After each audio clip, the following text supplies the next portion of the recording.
Hi, I'm Amy Goodman. You count on Democracy Now! To stay focused on the stories that matter most. We count on you to support our independent journalism. If everyone who tunes in to Democracy Now! Signed up for a monthly donation of just $10, we could cover our operating costs for the entire year. Really, that's all it would take. Please do your part today by visiting us at democracynow.org. Stay safe, wear a mask, and thank you so much.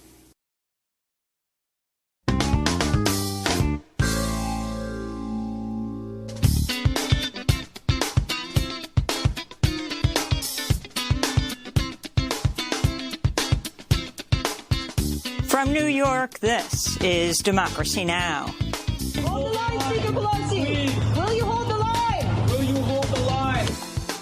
House progressives and activists are calling on Speaker Nancy Pelosi to hold the line and bring both the $1 trillion bipartisan infrastructure bill and the $3.5 trillion Build Back Better Act together to the floor. We'll look at what's in the bills with David Dayen, executive editor of the American Prospect, who's working with The Intercept and the Daily Poster to keep a running count of where progressive votes stand. And we'll speak with the Reverend Dr. William Barber of the Poor People's Campaign, asking for a meeting with the White House to put a face on the urgent needs of this moment. It's about understanding the reason we have to do it is because we haven't done it before and invested properly. We put $21 trillion into war since 9/11. And now some want to block a compromise plan of just over $3 trillion over 10 years. No, the cost is too high. Then to Germany, where the center-left Social Democratic Party declared victory in Sunday's election, putting an end to the 16-year era of Angela Merkel's conservative leadership. We'll look at what this means for Europe and the world with Yanis Varoufakis, the former finance minister of Greece, who negotiated with Merkel and international creditors in 2015 when they demanded harsh new austerity measures for a European bailout of Greece, largely at Merkel's behest. Our government won the election in January 2015 with a mandate to speak truth to the powerful, to say no to them, and do your worst. We're not accepting any more of your toxic loans under conditions that will shrink our economy and our people further. All that and more coming up. Welcome to Democracy Now!, democracynow.org, the War and Peace Report. I'm Amy Goodman. On Capitol Hill, House progressives say they'll hold the line and oppose the $1 trillion bipartisan infrastructure bill Thursday after House Speaker Nancy Pelosi said she would seek a vote Thursday on the measure without a commitment to also pass the Build Back Better Act, the $3.5 trillion 10-year bill that expands the social safety net and combats climate change. Activists from People's Watch and Sunrise Movement are demonstrating in D.C. this week to pressure Pelosi and Democrats to pass the measure through reconciliation. Activists confronted Pelosi Tuesday evening as she headed into a fundraiser. Nancy Pelosi, will you hold the line on the reconciliation bill for climate justice for California? Will you hold the line? Meanwhile, President Biden met Tuesday with conservative Democratic senators Kyrsten Sinema and Joe Manchin, who received major donations from financial institutions, fossil fuel companies, and other industries who oppose the spending package. In Italy, climate activists spoke at the Youth for Climate conference in Milan. This is Ugandan activist Vanessa Nakate. Historically, Africa is responsible for only 3% of global emissions. And yet Africans are already suffering some of the most brutal impacts fueled by the climate crisis. Rapidly intensifying hurricanes, devastating floods, and withering droughts. Many Africans are losing their lives, while countless more have lost their livelihoods. Greta Thunberg addressed the inaction by world leaders in her address. This is not about some expensive, politically correct green act of bunny hugging or blah, blah, blah. Build back better, blah, blah, blah. Green economy, blah, blah, blah. Net zero by 2050. blah, blah, blah. Net zero by 2050, blah, blah, blah. Net zero, blah, blah, blah. Climate neutral, blah, blah, blah. This is all we hear from our so-called leaders. Words. Words that sound great, but so far has led to no action. Our hopes and dreams drown in their empty words and promises. In related news, a new study published in the journal Science found a child born in 2021 will experience on average 7 times as many heat waves, twice as many wildfires, nearly 3 times as many droughts, crop failures and river floods as their grandparents. The effects of the climate crisis will be far worse for children born in poorer nations. Top military officials acknowledged the strategic failure, as they put it, of the U.S. withdrawal from Afghanistan after a failed 20-year war. This is Defense Secretary Lloyd Austin speaking before the Senate Armed Services Committee. The fact that the Afghan army that we and our partners trained simply melted away, in many cases without firing a shot, took us all by surprise, and it would be dishonest to claim otherwise. Generals Kenneth McKenzie, head of U.S. Central Command, and Mark Milley, chair of the Joint Chiefs of Staff, said they recommended keeping a small force of 2,500 troops in Afghanistan, an apparent contradiction of statements given by President Biden earlier this year.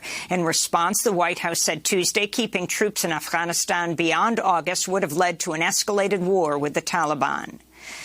Senators also questioned General Milley about recent reports he circumvented the official chain of command in order to prevent possible actions from former President Trump, namely war with China. Milley said senior military leaders were aware he communicated with his Chinese counterparts to assure them the U.S. was not planning an attack. I am certain that President Trump did not intend to attack the Chinese, and it is my directed responsibility, and it was my directed responsibility by the Secretary to convey that intent to the Chinese. My task at that time was to de-escalate. Pfizer-BioNTech said on Tuesday they submitted data to the Food and Drug Administration showing their vaccine is safe and effective for children aged 5 to 11. An official request for the vaccine to be given to that age group will be made in the coming weeks. An FDA official previously said an authorization could come, quote, in a matter of weeks, not months. About 28 million U.S. children between 5 and 11 would become eligible for the shot if approved. But Pfizer has not asked for emergency use authorization yet. A federal judge has temporarily blocked South Carolina's statewide ban on school mask mandates. The ACLU of South Carolina argued the ban puts students with certain disabilities at significant risk. Earlier this week, an Arizona judge ruled the state's ban on public school mask mandates was unconstitutional. In international coronavirus news, Cuba has begun delivering its 3-dose Abdala vaccine to Vietnam and Venezuela. Last week, Cuba asked the World Health Organization to review and approve its Abdala and Sabarana dose vaccines. Russia reported its highest daily COVID death toll Tuesday with over 850 fatalities amidst a new surge. Syrian health officials warn hospitals are overwhelmed as the war-torn nation deals with its worst surge since the start of the pandemic. As of last week, just over 1% of the population was fully vaccinated. Japan will lift its state of emergency Thursday for the first time in almost half a year as the number of new cases and deaths have been decreasing. In other news from Japan, former Foreign Minister Fumio Kishida is poised to become Japan's next prime minister after winning a leadership race for the ruling Liberal Democratic Party. The outgoing prime minister, Yoshihide Suga, has faced widespread criticism over his mishandling of the pandemic and supporting the Olympics, announced his resignation last month after less than a year in power. A representative of Hiroshima, Kishida has campaigned for the abolition of nuclear weapons, though has defended Japan's policy of not signing on to the Treaty on the Prohibition of Nuclear Weapons, citing Japan's reliance on the extended nuclear deterrence provided by the United States, a longtime ally.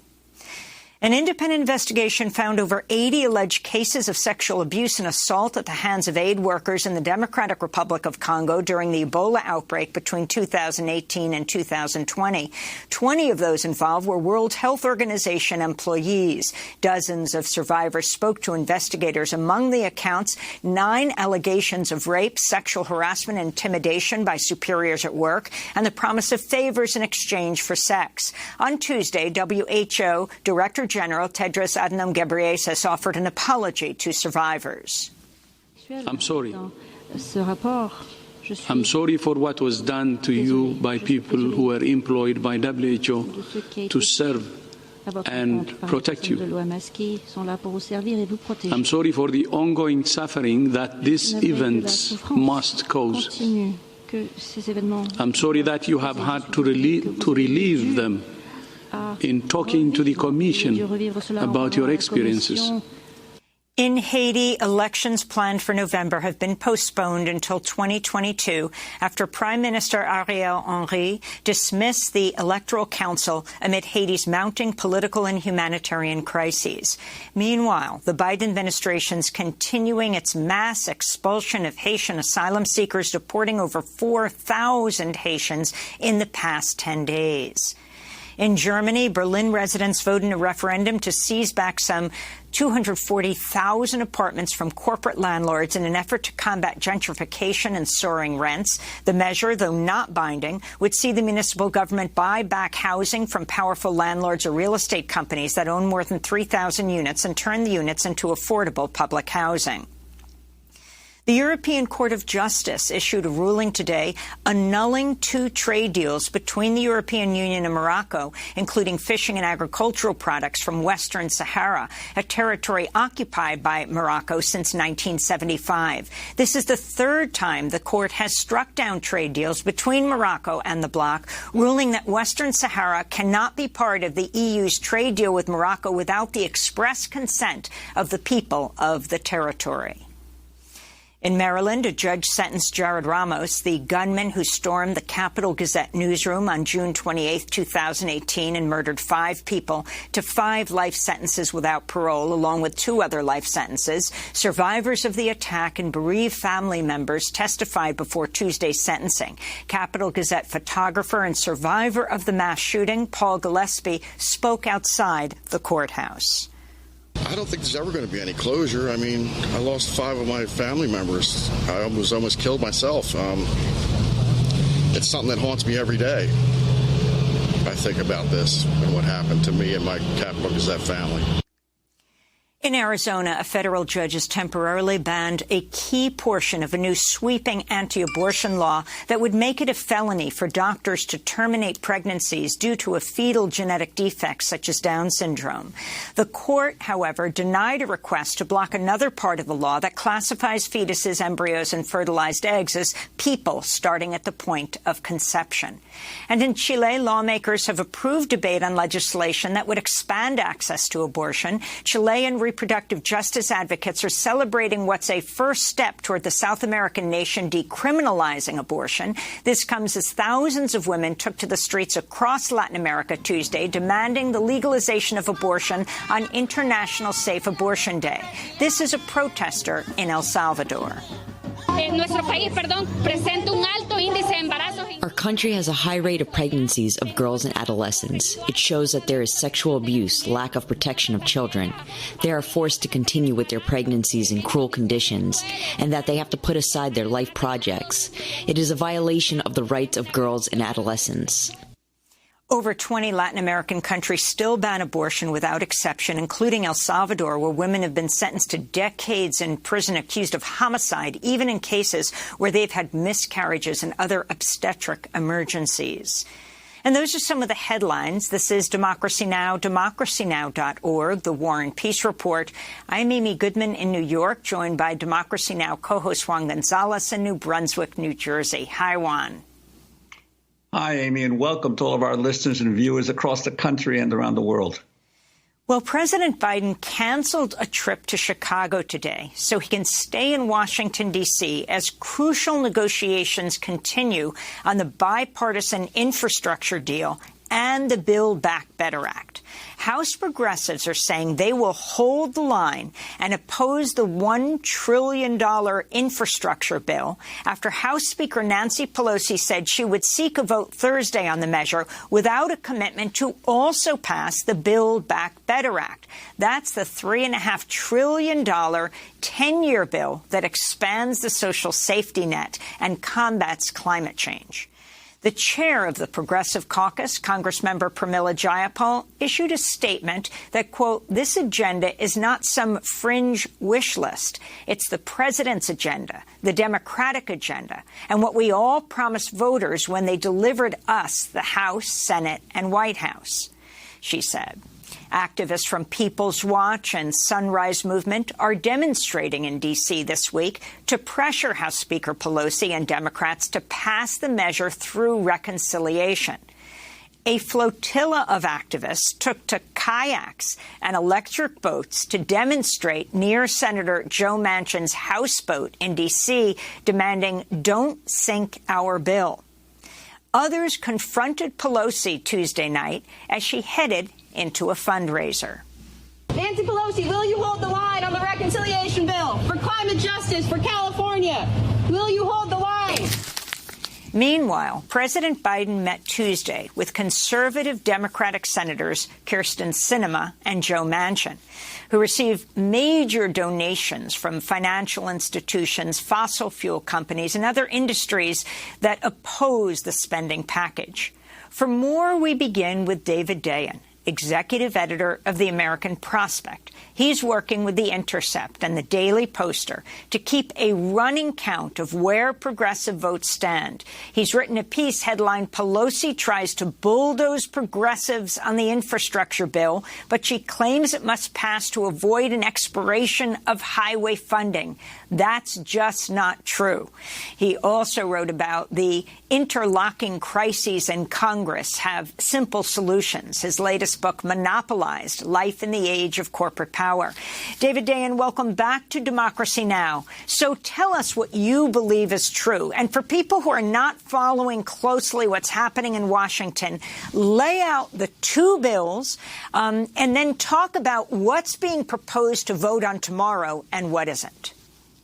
Sure. So the bill that's going to get a vote tomorrow, or at least that's the theory, is the bipartisan infrastructure bill, which was negotiated by centrist Democrats and Republicans. It has $550 billion of new spending on infrastructure over 8 years.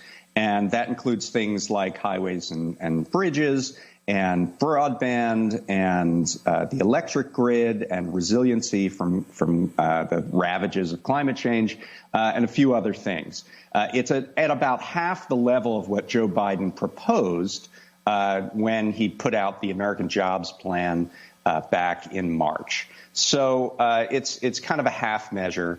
It was negotiated by Democrats and Republicans, and it's seen as a must-have for the conservative end of the Democratic caucus. The Build Back Better Act, which is, again, as you said, $3.5 trillion over 10 years, really could be best described as the Democratic platform. I mean, this is a massive, expansive bill. Because there's so many elements to it, it's kind of hard to explain, but it, includes ways to reduce the cost of living, which the biggest drivers of the cost of living: housing, education, and health care. It has a massive investment in the care economy. So you have subsidies for child care, such that nobody in America would pay more than 7% of their income.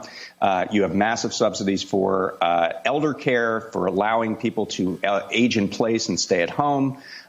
There's a paid family and medical leave program for the first time in American history. And it's the biggest climate bill that Congress will have ever passed.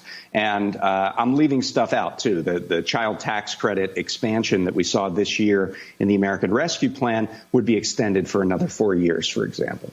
It also includes, doesn't it, David Dayen? It also includes assistance for a college education? Yes, tuition-free community college. There's also universal pre-kindergarten in the bill, expansions of Pell Grants, money for historically black colleges and universities. It's a major education bill. It's a major climate bill. It's a major health care bill that would expand Medicare and Medicaid.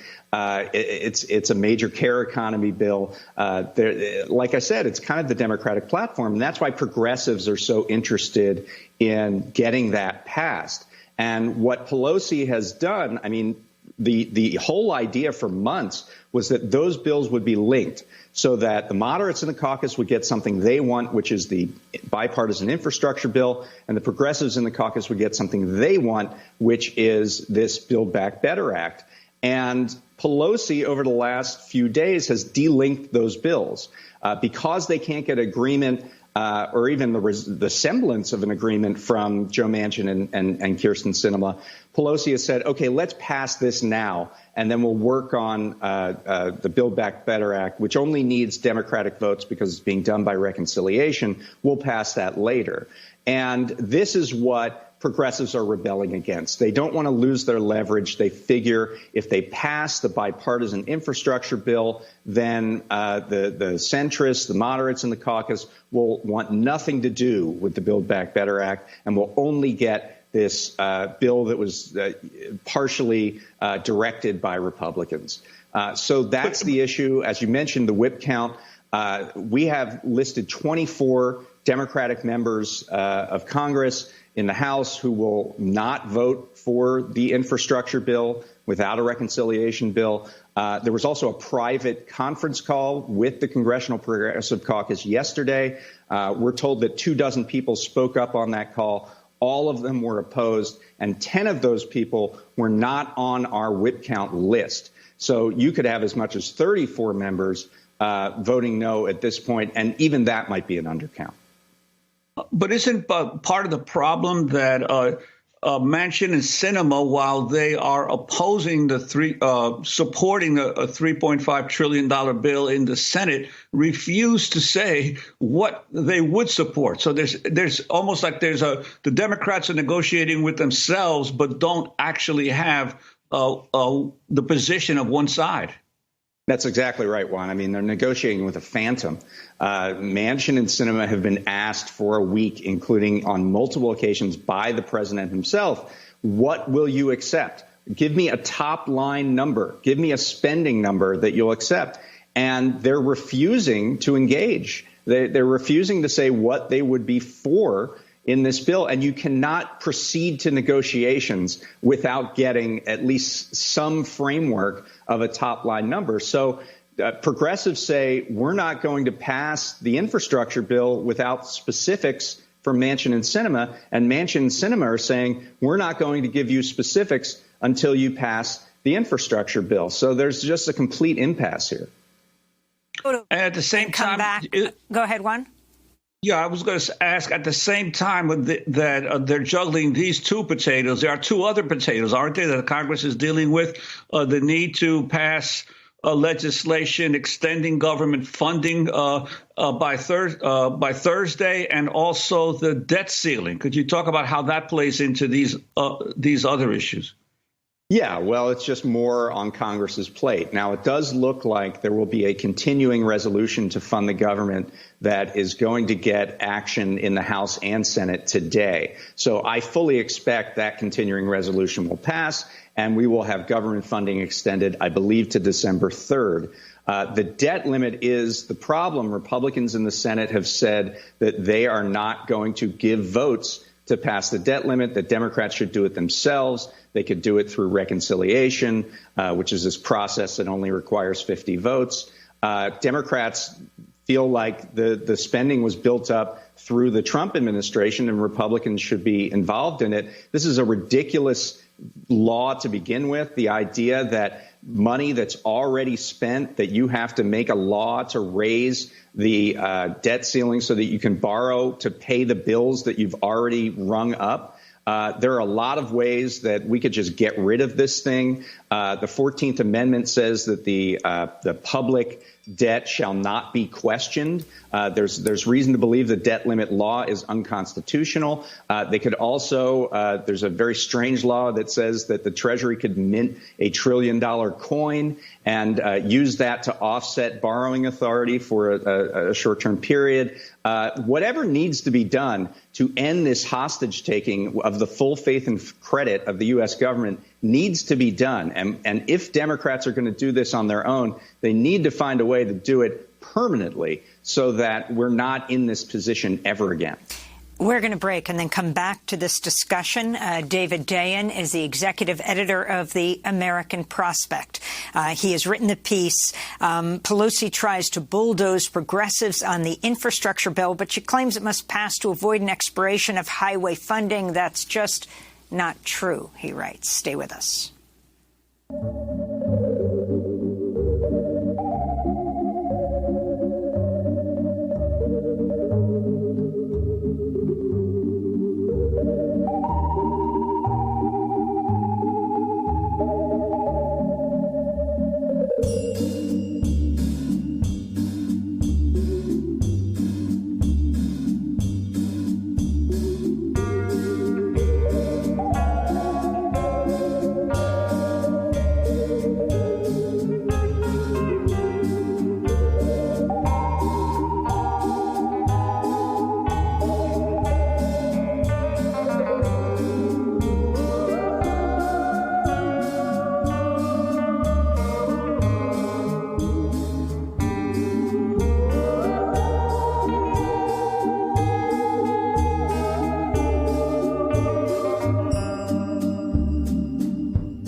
Carnival of Souls by Combustible Edison.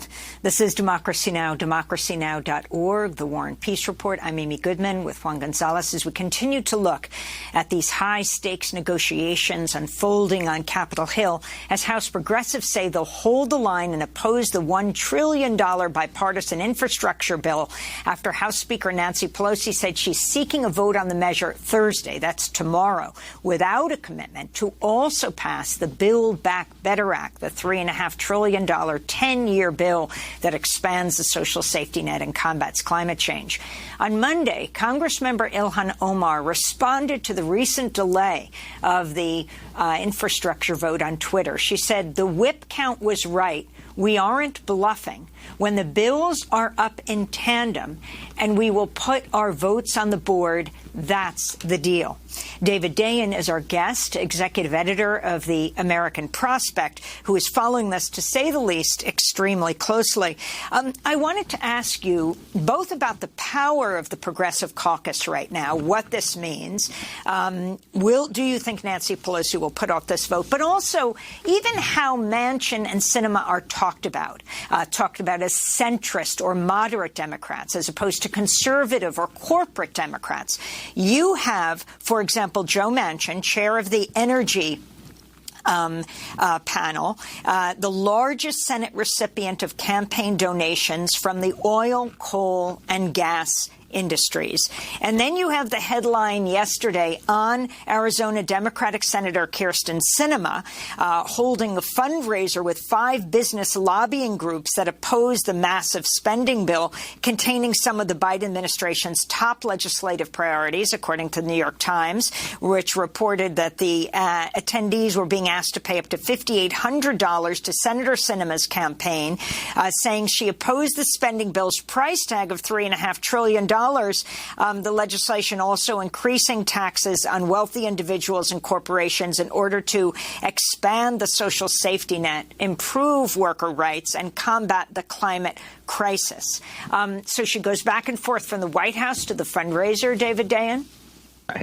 Yeah, I mean, this is about as close to quid pro quo corruption as you can possibly get, sitting there with business groups who are opposed to this bill. Yeah, I mean, I think corporate Democrats is probably the way to do it. I mean, one thing that's very interesting is that frontline members, these are the House members that are in swing seats, which are at most at risk in the next elections, they support this bill. They support the Build Back Better Act because it gives tangible results to their communities. It has not been these swing seat Democrats who have been the problem here.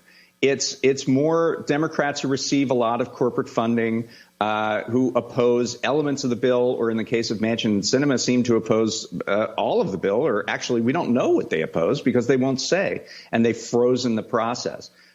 This is a very interesting moment with respect to the Progressive Caucus, though, Amy, because traditionally Pelosi has been able to find votes on her left. She has, forced the Democrats in the Progressive Caucus to take whatever they can get. And this is a rare moment of activism for the Progressive Caucus. They have really they have held the line. They have put a lot of credibility into this idea that we're only going to go in tandem to pass the entire Biden agenda. This was a deal that was cooked up by Pelosi and Chuck Schumer and Joe Biden. They said we're going to do a 2-track process, and progressives are holding them to it. And this really is a major moment, I think, for the Progressive Caucus, for their credibility, for their viability, and to show that they are a force in Congress.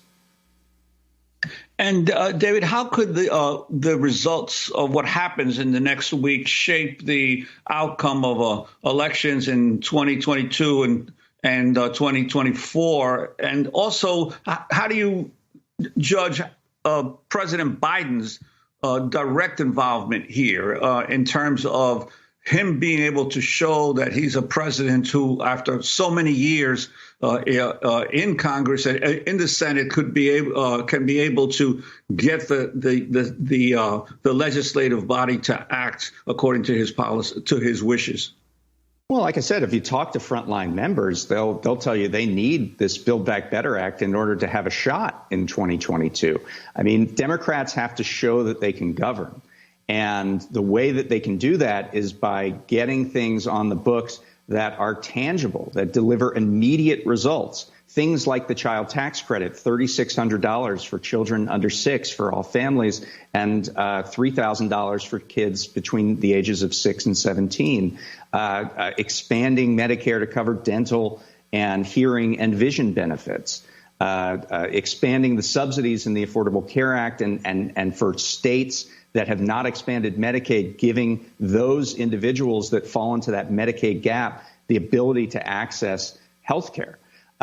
These are things that these frontline members think are absolutely crucial. And as far as Biden is concerned, he's been sort of tangentially engaged. He obviously had that meeting with Manchin and Sinema. He has been frustrated by not being able to get any kind of results out of them. And this really is a moment where presidents do have to lead.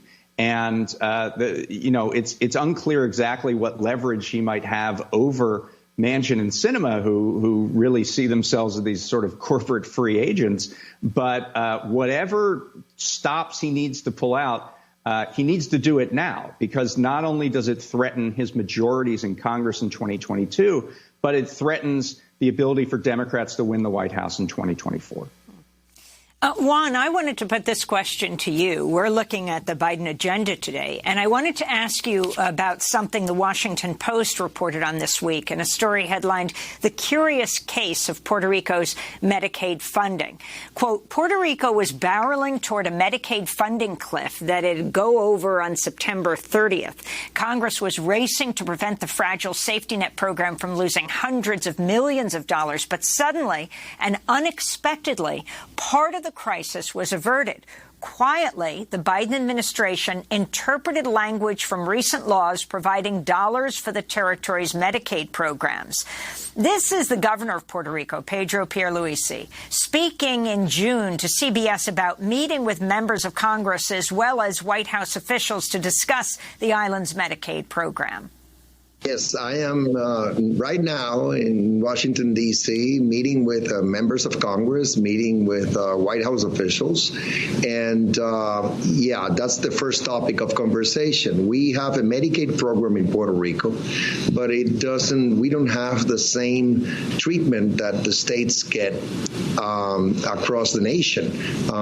Right now, the funding we're getting, most of it, ends September 30th. So what's happened, we call it a Medicaid cliff.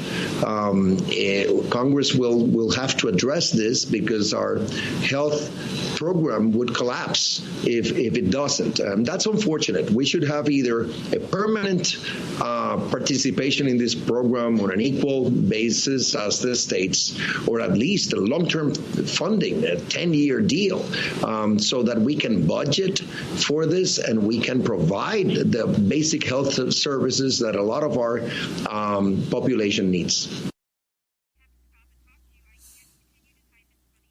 So I think the problem that was Governor Pierluisi. If you can explain what's going on right now. Well, I think the problem has been, this is a long-running problem. It's been in existence now for decades, is that the territories of the United States, of which Puerto Rico is by far the largest and the most important, are always funded when it comes to things like entitlement programs like Medicaid and even additionally with Social Security Disability, or SSI, at levels far less than the 50 states. And this is only made possible by Supreme Court decisions that go way back to the early 1900s, the insular cases that basically say the U.S. citizens on these territories are not really part of the United States, and so Congress can thereby legislate differently for them. And I'd like to ask David, because this is part of, I guess, the continuing resolution that you say will hopefully be passed today. The Biden administration is trying to equalize at least the Medicaid funding for Puerto Rico. And do you have any sense whether there's going to be a success in that in the continuing resolution? Well, I mean, what the Biden administration did was through their administrative authority, and they actually took action on this to increase the amount available for the food stamp program on a per person basis. They've done some things administratively to lighten the burden and to increase this help. But one big problem is that all of this is tied to pandemic relief. And what we've seen is the willingness on the part of the administration and on the part of Congress to allow pandemic relief to roll off. We saw this with the eviction moratorium, which was then reinstated, but the Supreme Court overturned it. We saw this with unemployment benefits, the extension of those which expired on September 6th. There are more programs like paid leave, which was in on a temporary basis that is going to expire on the 30th, in addition to this additional funding for the territories like Puerto Rico. So this is a larger problem of the pandemic relief slowly fading away. Despite the fact that we're still 5 million jobs down from where we were before the pandemic, despite the fact that there's still a lot of need out there, and despite the fact that in the case of the territories, this is a historical inequity that does require some congressional action. So I'm not sure exactly whether that gets fixed in the continuing resolution. I know that the Biden administration is looking to see if there are steps they can take on their own authority to remedy this. And finally, David Dayen, if you could just talk about what people should be watching out for today, and how can people weigh in? Well, I mean, obviously, the first answer is to call your member of Congress. We're looking like we're going to have a vote. As you know, there's a 3-vote margin for Democrats in Congress. There are a handful of Republicans that are likely to vote for this bipartisan infrastructure bill, but probably not more than 10. So if there are at least 13 or 15 or even 20 members who, among Democrats and progressives, who are going to vote against this bill, it's not likely to pass. And so this idea that they stand with the deal that was made that would threaten the bill. And by the way, it wouldn't kill the bill forever. It would just say, look, we're not going to vote for this until there's a deal on everything. And, if the progressives do have enough votes to stop it on Thursday, I suspect negotiations will continue. And, eventually, if they get to a deal, then both bills will pass. We want to thank you so much for being with us. David Dayen, executive editor of The American Prospect, his latest piece. Pelosi tries to bulldoze progressives in the infrastructure bill, but she claims it must pass to avoid an expiration of highway funding. That's just not true, he writes. Well, he also wrote about how the interlocking crises in Congress have simple solutions. His latest book, Monopolize: Life in the Age of Corporate Power. Next up, we'll be talking about the German elections, where the center-left Social Democratic Party declared victory in Sunday's election, putting an end to the 16-year reign of Angela Merkel's conservative leadership. We'll speak with Yanis Varoufakis, the former finance minister of Greece, who negotiated with Merkel and international creditors years ago when they demanded harsh new austerity measures for the European bailout of Greece. We'll also talk about the new military deal between the United States, Australia, and Britain, and what Greece has to do with that. And we'll talk about the climate crisis and more. Stay with us. Underground, like who you sound like? We all sound the same, and you don't know my name.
Excess by Tricky. This is Democracy Now!, democracynow.org, The War and Peace Report. I'm Amy Goodman with Juan Gonzalez. As we turn now to Germany, where the center-left Social Democratic Party narrowly claimed victory Sunday in an election that puts an end to the 16-year era of Angela Merkel's conservative leadership. Merkel's party, the Christian Democrats, won the second most votes, with the Green Party coming in third. Social Democrats will now have to form a ruling coalition, which could take weeks or possibly months. The SDP's candidate for Chancellor, Olaf Scholz, who positioned himself as a leader in the vein of Merkel during his campaign, vowed to tackle the climate crisis and modernize industry, he says. Well, for more on what this means for Europe and the world, we're joined in Greece by Yanis Varoufakis. He's member of the Greek Parliament, former finance minister of Greece, who negotiated with Chancellor Merkel and international creditors in 2015 when they demanded harsh new austerity measures for a European bailout of Greece, largely at Merkel's behest, although at some points Varoufakis was excluded from the negotiations. His latest piece for Jacobin is headlined, Angela Merkel was bad for Europe and the world. His new book is called Another Now. We welcome you back to Democracy Now!, Yanis. If you can first talk about what's happened in Germany, what it means for Greece and for the world. Well, it's good to be back, Amy. Thank you. Look, not much has changed. Let's not hyperventilate about the great changes. Point number one, Angela Merkel was not defeated. She's the first German chancellor in the post-war era that has not been defeated. She resigned. So she is going home because she's had enough. Point number one. Point number two, the previous administrations, at least the last two, were administrations of the so-called grand coalitions between the Christian Democrats and the Social Democrats that now narrowly beat the Christian Democrats. So it's not as if an opposition party Democrats are coming into government. They were into government. The Olaf Scholz, who is going to be chancellor, if this coalition that he's now concocting comes to fruition, he was finance minister until yesterday. So let's, take down a few notches all the hype about the great changes that we're going to see in Germany. And the other point, which is very important, 2 points, if I may, quickly brief ones. Firstly, the austerity that hit our country here in Greece in 2010 was first practiced in 2009, not to such an extent, but it was first practiced, put into place in Germany in 2008, 2009, by the Social Democrats themselves. So it's not as if the Social Democrats are an anti-austerity party. They were the inventors of austerity, and they practiced it ruthlessly in Germany. And finally, the point I need to make is that whoever is in this government and whoever leads this government is going to contain, for the first time since ages, the so-called Free Democrats of Germany, the FDP, which is a very strong Austerian, right-wing, libertarian even party, and they are going to exact a pound of flesh from the Social Democrats or the Christian Democrats or the Greens, whoever joins them up. Their price for joining the government will be business as usual.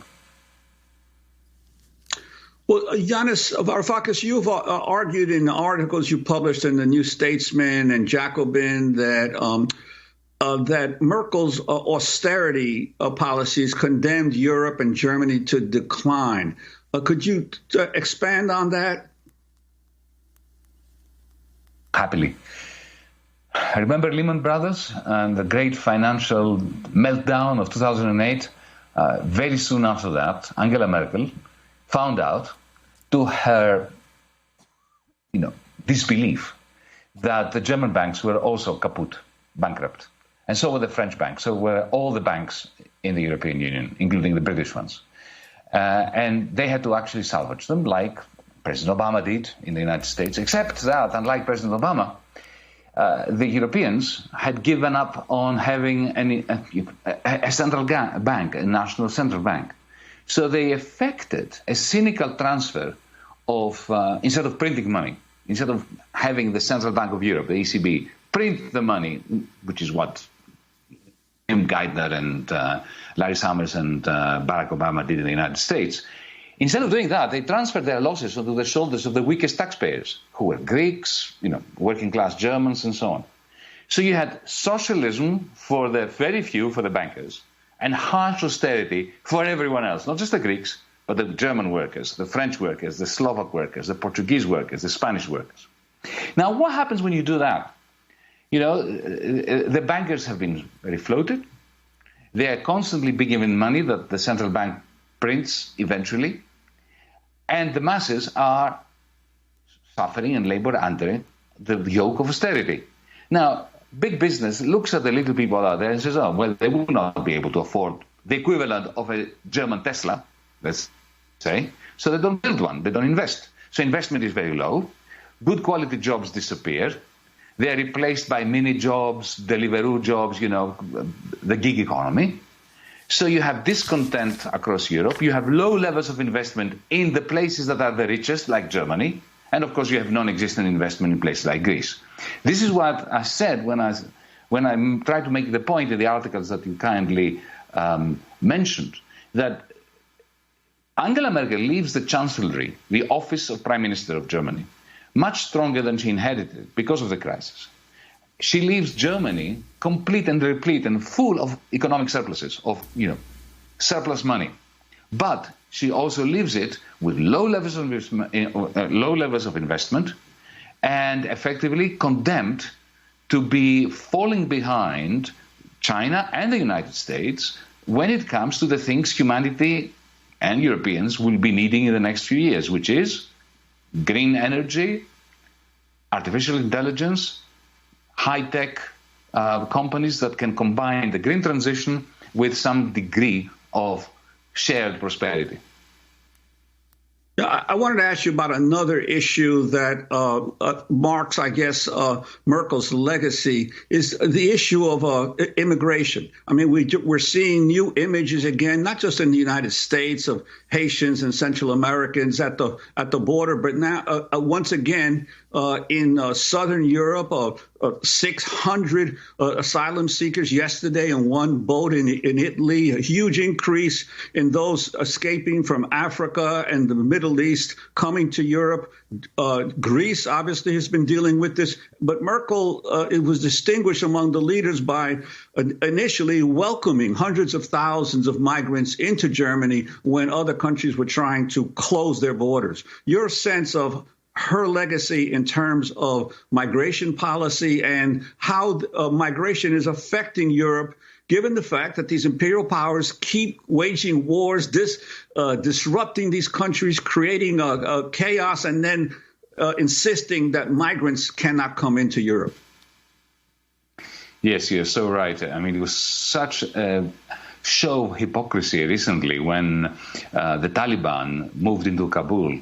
And the liberal press in the United States and, of course, in the European Union, they were horrified by the sight of the Taliban taking over and all these concerns about the liberal, progressive Afghans, especially women.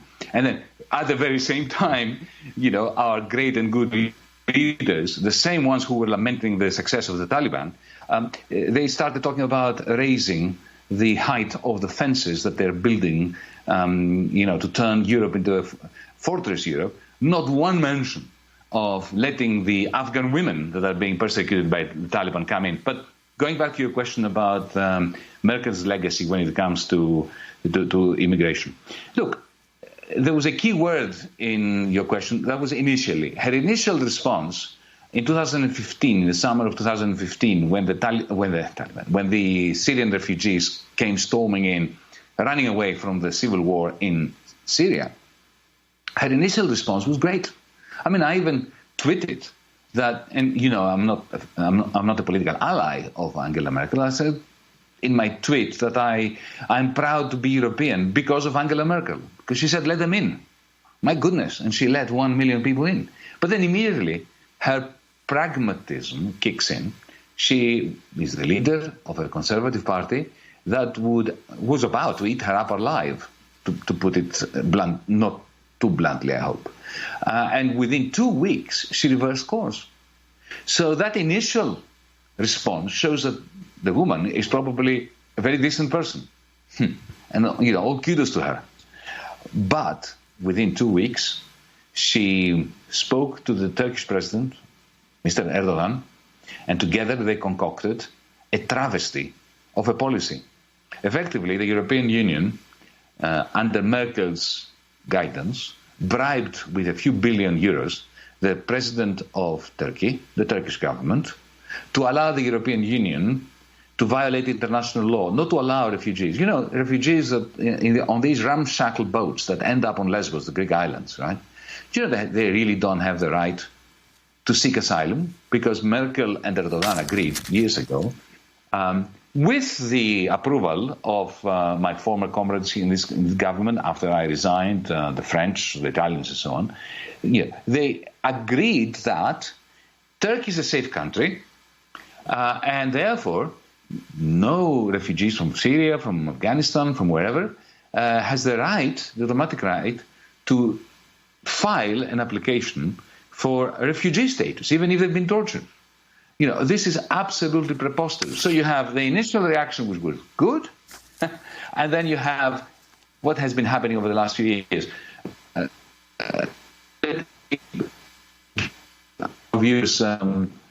piece of information which is significant. Last week, 2 weeks ago, a concentration camp, a prison camp, was built with European Union money as part of the Merkel legacy on the island of Samos.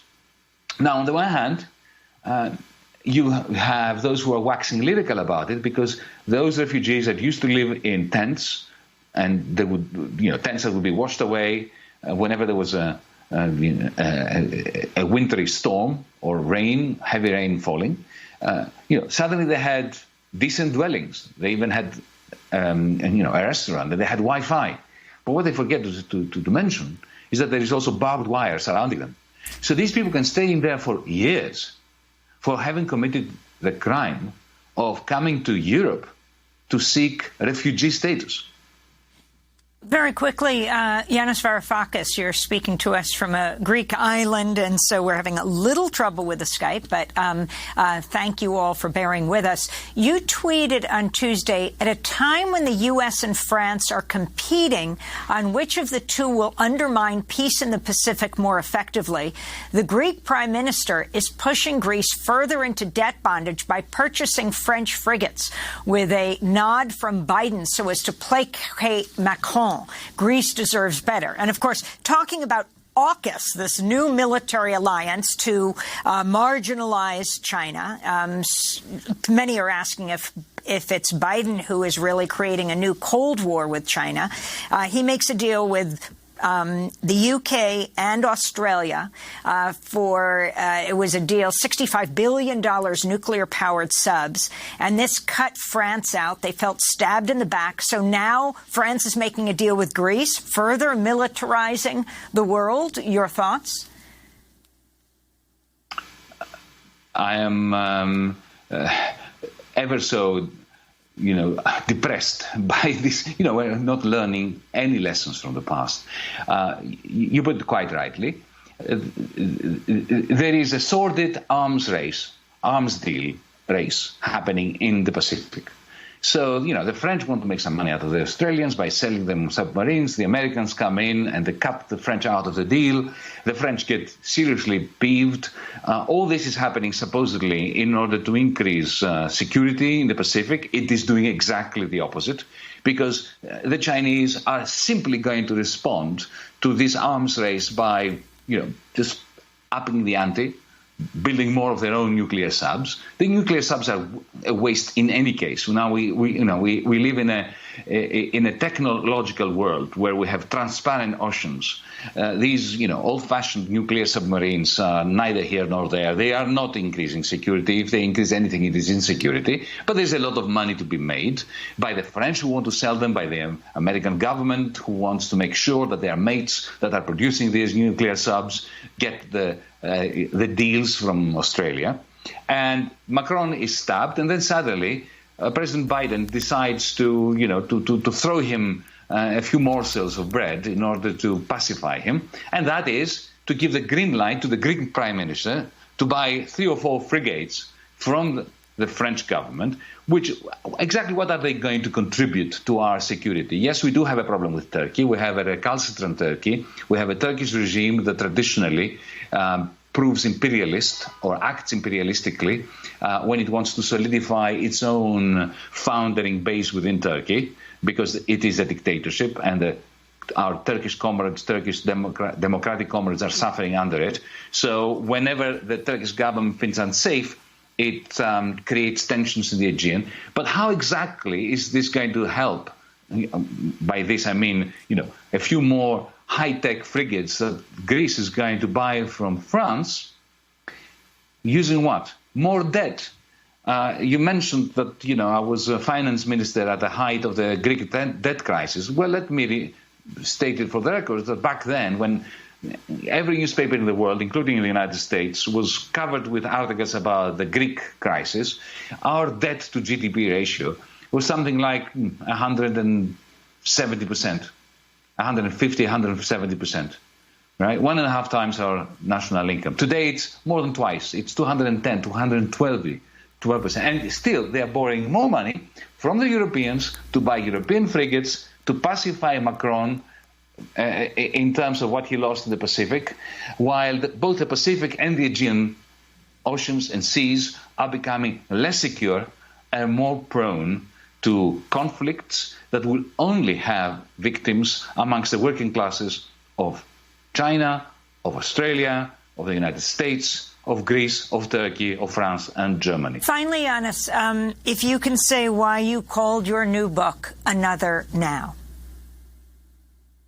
Because I'm a leftist, and we leftists have a problem, Amy. Especially those of us who declare to be critical of capitalism or against capitalism. Because the obvious question that then comes, or is thrown at us is, and it's a fair question, mate, if you don't like capitalism, what's the alternative? How could we have organized society, the economy, polity, the whole thing, differently without capitalism? So I decided to write a novel, a science fiction novel, a political science fiction novel, in which I imagined that the 2008 great financial collapse led to not just Occupy Wall Street, but to a global movement that, with some degree of realism, built another now. We want to thank you for being with us. We're going to ask you to stay so we can have a further conversation about another now and post it at democracynow.org. Yanis Varoufakis, member of the Greek Parliament, former finance minister of Greece. His latest piece for Jacobin will link to Angela Merkel was bad for Europe and the world. His new book is titled Another Now. And that does it for our show. Happy birthday to Paul Powell. Democracy Now! Currently accepting applications for 2 positions, Director of Finance Administration and Human Resources Manager. I'm Amy Goodman with Juan Gonzalez. Stay safe.